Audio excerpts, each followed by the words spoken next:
Let us से this question, net capacitance of 3 identical capacitors in series in 1 पिकोफैरड। 3 identical capacitance हैं जो series में connected हैं और नेट कैपेसिटेंस हमें दिया गया है, सीएस हमें दिया गया है, सीरीज कैपेसिटेंस ये हमें दिया गया है, मान लेते हैं सीएस दिया गया है 1 पिकोफैरड।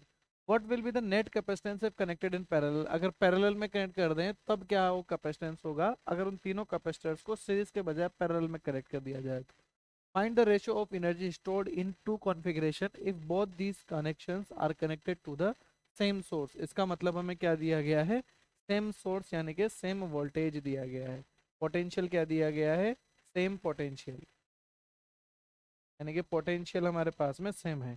तो ये हो जाएगा हमारे पास में concept used is series and parallel combination, series and parallel combination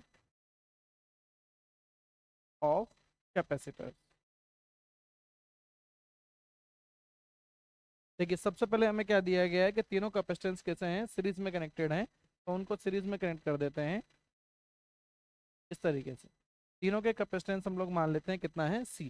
series capacitance C S कितना हो जाएगा, यहाँ पर हमारे पास C/3 और वो कितना दिया गया है हमें 1 पिकोफैरड। तो यहाँ से सी की वैल्यू कितना आ जाएगा हमारे पास में 3 पिकोफैरड। ये इंडिविजुअल कैपेसिटेंस आ गया हमारे पास 3 पिकोफैरड।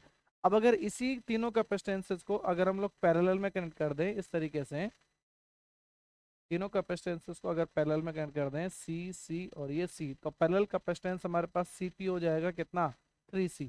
सी की वैल्यू कितना है 3 पिकोफैरड, तो पैरेलल कॉम्बिनेशन हो जाएगा हमारे पास में 9 पिकोफैरड। ये आ जाएगा हमारे पास में, ये हमसे पूछा गया है पैरेलल कॉम्बिनेशन का।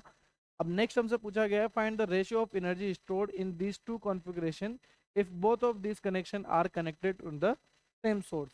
इसका मतलब अगर एनर्जी हमसे पूछा गया है तो एनर्जी का कितना होता है हमारे पास में, हाफ CV²। अगर पोटेंशियल हमारे पास में कांस्टेंट है, दोनों के केस में सेम पोटेंशियल है, तो हम लोग लिख सकते हैं यहाँ से energy is directly proportional to capacitance. तो अगर हमें निकालना है energy of series capacitance divided by energy of parallel combination, तो यह आ जाएगा हमारे पास में series combination divided by parallel combination का इक्विवेलेंट कैपेसिटेंस। CS हमारे पास में कितना था 1 पिकोफैरड और CP हमारे पास में कितना था 9 पिकोफैरड। तो ये रेशियो हमारे पास कितना आ जाएगा 1:9। This will be our answer.